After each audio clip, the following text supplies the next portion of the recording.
Welcome to another In Wheel Time podcast. From the Sugar Shack Studios in Texas, USA, it's the award-winning In Wheel Time car talk show. Just ahead, with car sales hot, we check in with CarFax's Patrick Olson on what to look for when buying a car, new or used. Jeff has the Cruise In and events calendars. I'll bring you stories making automotive news headlines this week. That and more coming up in this half hour. Howdy, along with Mike out of this world Mars. We always need more Jeff Zekin. Chief Engineer David Ainsley is up. We don't know what he's doing in the backyard. I'm Don Armstrong. Glad you could join us today. Thanks so much for being here with us. And also, we'd like to thank Patrick Olson with CarFax joining us this morning. Patrick, it's always good to see you, my friend. How you been? I'm doing great, guys. Thanks for having me. Well, thank you. I'm sorry to have put you through all of that because I know that he's been on hold there for about 10 minutes, and he was subjected to all of the shenanigans that we've got going on this morning. But it was a good story. Yeah, it was. It was a good story. It was a very good story, yeah, yes. As a matter of fact, I think that there was a CarFax involved in Jeff's trade-in where he took the 3.3 and changed it out with a V. Don't you think? I'm sure you could get by with that, don't you? It was tubbed out. It had a blower on it. And it sounds a little sketchy, to be honest.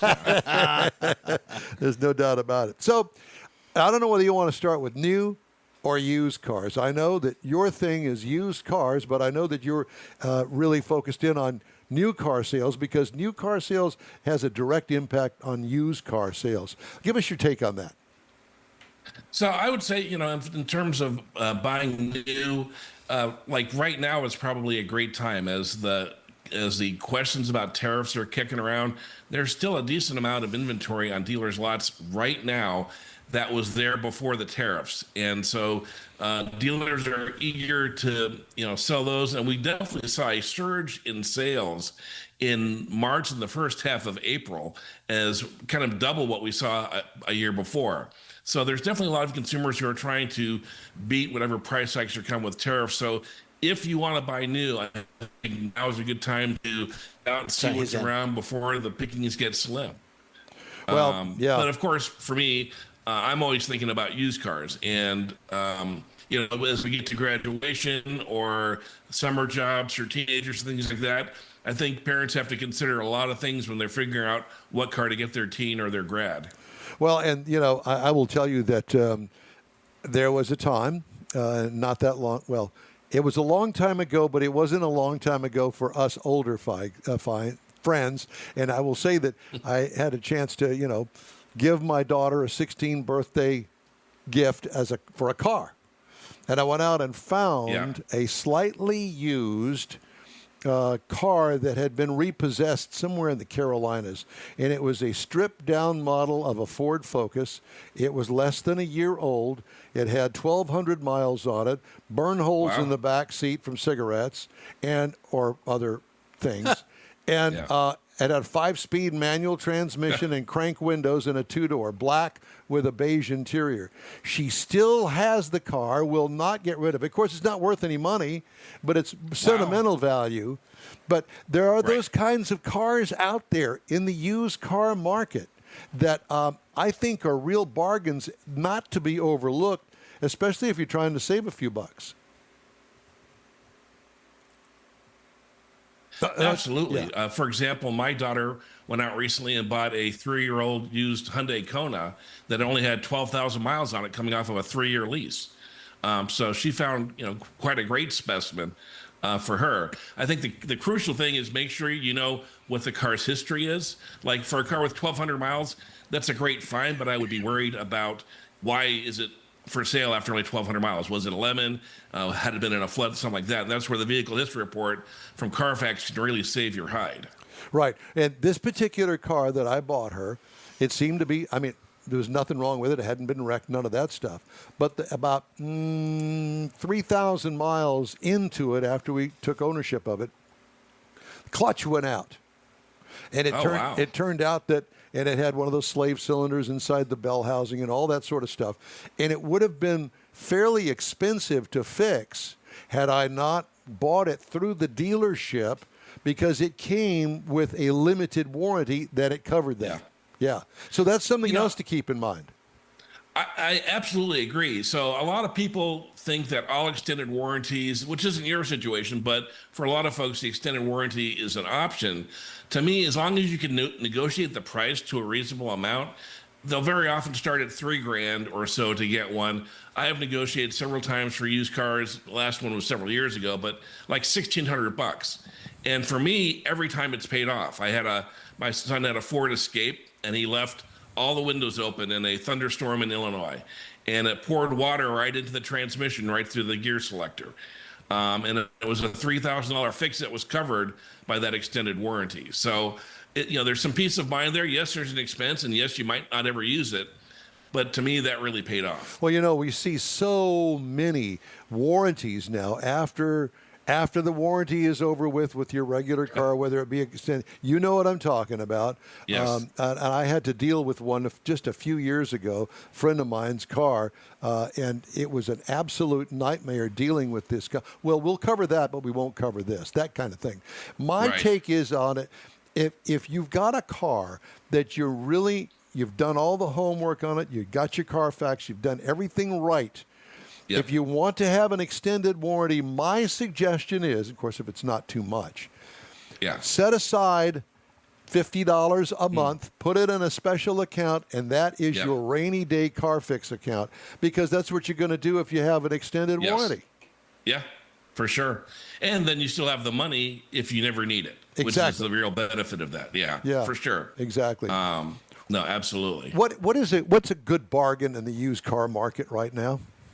So used sedans are a great bargain right now. Americans love pickup trucks. They love SUVs. And so there are a lot of used just cars out there that can be had for not a ton of money and with not a ton of mileage on them either. Now, I will say that back in 2021 into 2022, leasing this country took a huge dip. It was tough to get credit.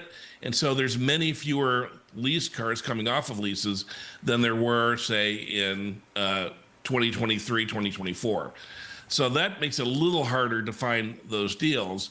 But, there are a lot of good, solid, Honda Civic, Honda Accord, late model Chevy Malibus, the Toyota Camry. There's a bunch of cars out there that can be had for not that much money that get really good gas mileage these days, have decent power, and are going to be solid, reliable, transportation for you. I don't know about 75 Altima, but these other cars would probably do all right. The one that was in the race down at Cleus McFarland's place. Yes, exactly. Absolutely hysterical. All right, so let's take that one step further. Had somebody ask me not too long ago, well, I found a car that I'm really interested in, and it's at a Hertz or National Car Sale place. I'm going, I don't know as if I would go that route, because it may have a CarFax, it may not have been wrecked. But, dude, when is the last time you had a rent car that you didn't really rev it up, trash it out, hit the emergency brake, do ugly things to it because it's not yours? I've never done that. You liar. No, I haven't. Well, there are definitely, there are definitely two schools of thought there. Some people think like you do, and frankly, like I do. I've seen what, I rent a lot of cars for business, for travel. And I've seen what other drivers can do. Now, that being said, though, the rental car companies have to really work those cars over, and they maintain them, and they keep them going, and they make sure that they're getting all the regular maintenance. So I fall into your camp, but I know there are other people out there who swear by them as a great value just because of that aroma of rental that's on them. Now, I'm going to use that line somewhere. The rental aroma. That's perfect. There you go. You Yeah, just tagged it. we're using that line. I had a rental car. It was an Altima, black Altima, beige seats, nothing special, little 4-cylinder in New Orleans, and a rent car. Get it at the airport, whatever. Hertz. It was Hertz. And then a few weeks later, I was in Albuquerque, New Mexico, and I swear to God, I had the same car. I mean, it had the same dirt on it, the same interior. It may have been. The footprints on the ceiling, the whole thing was all the same. So I think the car was following me. I listen. I know a lady that out there at the airport that works for a rental car firm, and she tells me that there are times, especially in weird weather, big holiday events, well, they'll get a one-way rental to come into Houston. Yes. And it seems to go in times of year and that sort of thing. And so they wind up with too many cars here in Houston, and they've got to get them back to where they were. So they rent these great big haulers. And it's very possible that you could have had the same car. Yeah, and it's two places. Yeah, it's bizarre. You really don't have a real good idea about rentals. Now, let me ask you this. How is the EV used car market? Because people are going, I think I'm going to go EV. Okay. Who don't you know? Well, so I think EVs are actually quite a deal still, although they're getting to be less of a deal. Like every other segment, their prices are going up too. But I think a lot of consumers are treating EVs like they treat their iPhone or their Pixel phone, which is they want the newest with the newest technology and the newest features, and frankly, the longest range. So if you can live in a place where you can charge at home, and I think that's crucial if you have an EV, you got to be able to charge at home. But if you can do that, and you run errands or you go to work in a normal week, a car with 150 to 200 miles of range is going to cost you about $8 a week for all of your transportation compared to what you would pay in gas. So I'm a fan of EVs. They're not for everybody. If you live in a city, if you live in a place where you can't charge it, the national infrastructure for charging is not great. But their prices right now, the used prices, are really pretty good. So as long as it's, to me, not your primary car, the one that, one weekend you got to go to grandma's 5 hours away. But for, day-to-day use, I think they're kind of a steal. So does it make a difference what kind? I mean, does Tesla get more money than, say, for instance, a Hyundai EV? It's really shifting. So Tesla did for the longest time because they were the majority of the market. But Hyundai and Kia have put out a lot of EVs and are selling a lot of EVs right now. Mercedes and Audis have some, but those tend to be very expensive. And on resale, they're not so cheap. Like a used Hyundai Kona EV is really kind of a good bargain these days. Ford's got a fair amount of Mach-E's that are out there. I love driving the Mach-E. I think it's a good-looking car. It's very spacious. So there are some choices out there that used to be only Tesla, but there's a lot of other players that have a lot of other cars in the market now. So if I'm in the used car market, whether it be for my 16-year-old or 18-year-old that's going off to college, or say, for instance, the wife needs a new car, she travels, 20 miles one way to work and back for the most part, what would you say would be a good idea as to what parameters to put in place for yourself? Mileage, range, price, all of those things? Tell us.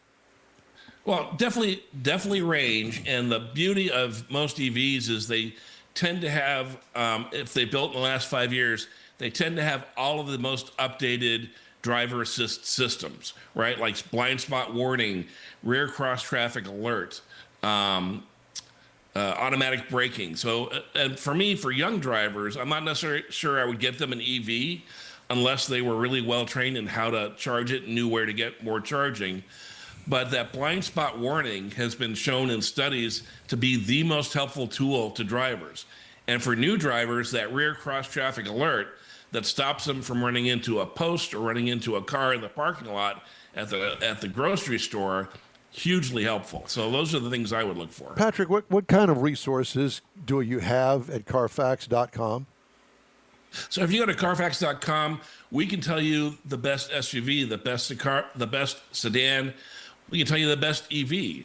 We can tell you the cheapest cars are out there. We even have articles and rankings on best cars for tall drivers, best cars for short drivers. So there's a lot of stuff. If you go to CarFax.com/research, on that page, it'll show you every ranking we have, and you can figure out what's going to be the right car for you. And then, of course, when you go to our listings, you get a free CarFax report with every used car listing. So you don't have to worry if the dealer's going to give it to you or not. It's right there free on the site. Patrick, it's always great to talk to you. Thanks so much for joining us today. Have a great summer. Let's catch up again this fall. All right, sounds good, guys. Thanks so much. Thank Thank you. you, Patrick. Coming up, Jeff has the cruise in and events calendars, and we're going to get to Mr. Mars' car review, the Ford GT Mustang. Oh. I'll have the stories making automotive news headlines. Stay with us. The award-winning In-Wheel Time Car Talk Show continues after this quick break. The Tex-Mex dining experience is defined by Lupi Tortilla, your destination for Texas's best beef fajitas and frozen margaritas. Since 1983, Lupi Tortilla has served authentic and time-tested recipes made with the freshest ingredients. Atmosphere is part of the award-winning experience at Lupi Tortilla, all developed in a little house near Highway 6 and I-10 in West Houston. Visit any of the Lupi Tortillas and you'll see the same attention to detail in each and every location. Start your Lupi experience with queso flameado and guacamole, along with a classic frozen margarita. Dine on famous Lupi beef and chicken fajitas, or pepper shrimp brochette, or a fish or vegetarian entree, and finish with a scrumptious flan for dessert. Find Lupi Tortilla in Houston, College Station, Beaumont, Austin, San Antonio, and Dallas-Fort Worth. There's a Texas location near you. The recipes are authentic and time-tested. The ingredients always fresh. Lupi Tortilla, he's pretty good. The In-Wheel Time Car Talk Show thanks you for 14 wonderful years. Yep, our first show aired May 7th, 2011 on a local radio station. Then it was a move to the digital world and social media, and you followed. Thank you. We continue to build and grow our fan base, and it's all because of you and your auto enthusiast friends. We appreciate your support. It's always great to see you at our remote broadcasts, and we hope you'll continue to stop by and say hello. It's been a great ride, and we hope to bring you more fun and adventure right here on the In-Wheel Time Car Talk Show. Lone Star Street Rod Association State Run, our next remote broadcast gathering, so be sure and join us from Granbury, Texas, 9 to noon on Saturday. Mr. Mars wanted to push it to 10 to 1, and I'm going, we've been promoting 9 to noon. I think we need to stick with that because next month at this time, dude, it gets hot up there. It gets hot at 7 o'clock in the morning. And you know what? If we do our homework, we'll have some guests already in place, ready to go at 9 o'clock. I think we're going to be good. We'll be fine. Is that okay? Yeah, no, to me it makes sense in so many ways. It just Guests. He's worried about the guests. And you know what? We've got enough BS between the three of us that if we don't have a guest right there, Don't right forget then. David. David's full of BS. Well, there's 4 of us. Hot air then, You're yeah. exactly right. So that's going to be Saturday, June 14th, 9 to noon, right here on your favorite streaming and podcast source, the In-Wheel Time Car Talk Show. Thanks for joining us this morning. Let's get to this hour's car review. We're a little bit late doing that. Mr. Mars has the GT Ford Mustang that he wants to talk to us about. and I really do. Now, this is the 7th generation of the Ford Mustang, so it's been around a while. It's got some new sheet metal lines on it, but this is the Mustang GT Premium. That's good looking, brother. Yeah, it is. Now, this car comes in 4 trim levels. Excuse me, 5. I can't count. 5 trim levels, with the GT Premium being the top of the line, just short of the new this year Dark Horse. That's really kind of more of a track car. Now, this car is assembled in Flat Rock, Michigan. All right. It is the 2024 GT Coupe Premium is the trim level that we're working with, and for some reason, your government calls it a subcompact car, which okay. It does say it will seat 4. I want to point out It's a 4-seat sports car. Let's just leave it at that. Sports car that only weighs 3,800 pounds, so it's nice and light. Front seat, I want to point out, legroom 44.5 inches. Rear seat legroom 29.0 inches. Legroom, rear seat. Put the little ones back there. Up front, you're going to find that you've got the Mustang lighting approach lamp. So you got the little Mustang emblem that's really cool looking on the ground. Auto LED headlamps, LED lights. We got the sequential taillights. That's something that I've always loved about the Mustang. Is Mine's the got that. sequential. I really like that. Looks really cool. Rain sensing wipers. Got the Brembo braking on it. Black calipers with white lettering. It's kind of different for the GT package. It's got a rear wing on it. It's called the performance wing because it's not just a little spoiler sticking up there. It's got some angles and some things to it that's supposed to help it whenever you get up over speeds you're not supposed to be doing on the street. It's got the active valve exhaust system. Now, I love this. Got different settings you can put on it. You're on the track, got a track mode. You can put the exhaust on it, drowned out all the road noise. Really cool going down the road. But it's also what I got what I call the 2 a.m. setting. You want to come home at 2 a.m. kind of quiet. You can put it down and it muffles it What down. do you know about that? I'm just saying I've heard stories about people that need to You're kind of such a sneak liar. home at No, he's 2 just always a.m. coming in at 2 o'clock in the morning. That's what it is. Exactly. Well, he's meeting his granddaughter that's just coming in the front door Yeah, from work there you in go. half the night. Yeah, yeah. And we were rolling on some optional 19-inch wheels. Has some 355 gears in the back of this thing. So it's got a little juice on it. So it's got, what I really liked, it's got some of the newer age styling on it, but it's got a lot of the classic Mustang touches, like the tail lights and the hood scoop, things like that. Now you get to the interior, and this is where it's been some updates done. Got a black leather onyx leather trim across the interior, front bucket seats. The rear seat is a split folding. It's got ambient lighting on the inside of it that you can adjust. Now what's new is it's got a 12.4-inch LCD digital instrument cluster that you can adjust and kind of range the way you want it. 13.2-inch LCD center stack screen. This is where you're going to find your convenience controls, your navigation, your audio, the whole infotainment system set up. It also has a wireless charger down at the bottom of that stack, and it's kind of vented, but for mine, it made my phone hot, and it would actually shut down for some reason. Kind of weird on the way that worked. Got paddle shifters, 12-speaker B&O audio system, and it handles the Ford Sync 4 is what is the infotainment system. And I thought it was a little slow reacting, so I could literally crank the car up, back out, and be headed down the road before it cycles up and brings up all the things that I want to mess with on it that I'm supposed to set. I want to go back to the B&O sound system. Isn't it the B&O Railroad? Mm-hmm. Used to be a B&O Railroad. Yeah, but you got Not to that. pass go. Yeah. Go ahead. Up under the hood, 5.0-liter V8. Now, this is the engine they've had in it for several years, different variations. This one has 480 horsepower. Dang. At 7,150 RPM. Now, it also has 486 pound-feet of torque at 7,200 RPM. So you got to wind it up, and when you get up, it's all up there in that upper power band. We had the 10-speed automatic behind it. Now, the EPA says you should be looking for about 16 miles to the gallon city, 24 on the highway, and 19 combined. I drove this vehicle 446.5 miles, and I averaged 18.6 miles per gallon in it, and I was quite happy with that, considering your lead foot. Well, it becomes very obvious with the lightweight and high horsepower why you see so many of these out on the road driven by younger people. It's easy to get into it. It really is. So the styling. The throttle is what he's talking about. Yeah. I say I like the styling on it. It does create some vision issues, a few little blind spots whenever you get to the pillars, particularly on the fastback model. And you can, if you're low riding in it, if you're being cool and low riding, it's definitely there. Got a typically firm ride for a sports car, but you can turn up the audio and the exhaust and drown out all that business. Base trim price on this vehicle is $47,390, which is another reason you see so many of them. $47,000. Okay. Yep. The base model price is $31,920, and I want to point out that is a 2.3-liter EcoBoost engine with 315 horsepower. So this is not a stripper model with no juice to it. Our MSRP is tested $61,580.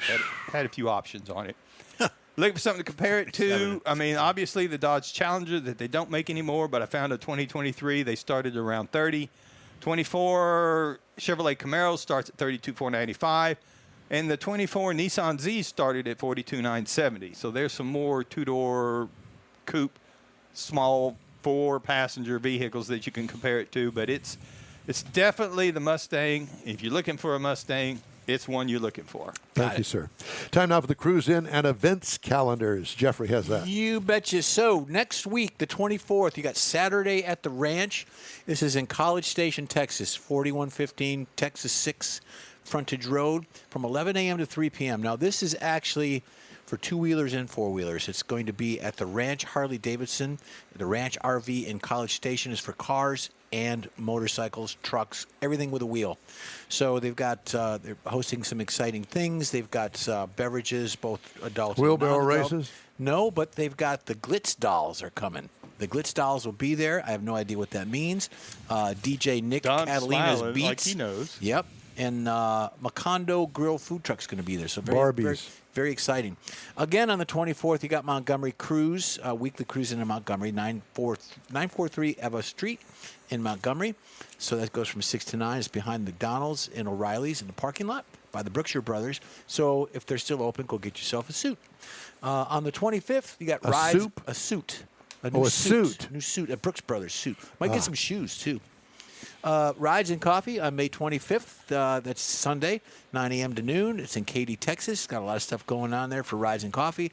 And then you got the Trucks and Tri-Fives meet. Very little information on this right now, but it's next Sunday, the 25th. It's at 501 South Austin in Georgetown, Texas, which is north of Austin, Texas. So that's going on. And, of course, we've got our Granbury event coming up on June 14th. 3-day event. We'll be there from whenever, from 9 to noon, 10 to 5, 6 to 4, whatever. We'll be there. Look for us. There. We'll be stalking around in the park in the park there. We'll be there. Google affiliate Waymo said it's recalling more than 1,200 self-driving vehicles to update software and address risks of collisions in chains, gates, and other roadway barriers. After U.S. auto safety investigators opened a probe last year, the recall affects 1,212 Waymo vehicles operating on the company's older fifth-generation automated driving system software. Waymo has over 1,500 vehicles on the road across San Francisco, Los Angeles, Phoenix, and in Austin, Texas. NHTSA opened an investigation into the performance of Waymo's self-driving vehicles in May of last year after reports of its robo-taxis exhibiting driving behavior that potentially violated traffic safety laws. Whoops. You know, we should have asked Sergeant Woodard if he's ever pulled over a self-driving car. Yeah. The agency said several incidents under investigation involved collisions with clearly visible objects that a competent driver would be expected to avoid.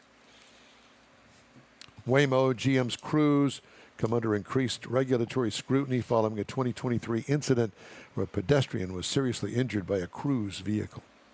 And Nissan Motor Company plans to cut 20,000 jobs globally as part of a ramped-up restructuring campaign under new CEO Ivan Espinosa. I wonder how much he's making. New plan calls for more than 10,000 personnel cuts, in addition to some 9,000 already planned as part of the embattled Japanese carmakers' revival plan. That's according to broadcaster NHK and Nikkei Business. The cuts will happen in Japan and overseas, they said. So, Nissan, serious issues they've had for several years since Carlos hijacked the company, went to jail, busted out, took a plane to wherever it was, Libya or somewhere. Yeah, something like that. In a box. In a box to get out of the country. Now, there's a guy that made, what, $100 billion friggin' dollars. Well, it was a nice box. It was a nice box. It was a nice box. That's it. $100 million box. Could have been. If you got out, it would have been. Yeah, these CEOs make way too much money. And once they get all their money, and he didn't. But he robbed the bank once he got back to Libya, wherever it was he went to. Well, I think he still had a couple of houses. And, Yes. It's not like he was, like you said, he was was- a nice box. It wasn't liquid. There you go. Liquidity in his Hey, we'd love to hear from you. investments. Shoot us an email. The address here is info@inwheeltime.com. We will be back after these quick messages. You own a car you love. Well, why not let Gulf Coast Auto Shield protect it? Houstonian John Gray invites you to his state-of-the-art facility to introduce you to his specialist team of auto enthusiasts. We promise you'll be impressed. Whether you're looking to massage your original paint to a like-new appearance, apply a ceramic coating, install a paint protection film, nano-ceramic window tint, or new windshield protection called ExoShield, Gulf Coast Auto Shield is where Houston's car people go. Curbed your wheels? Instead of buying new, why not have them repaired?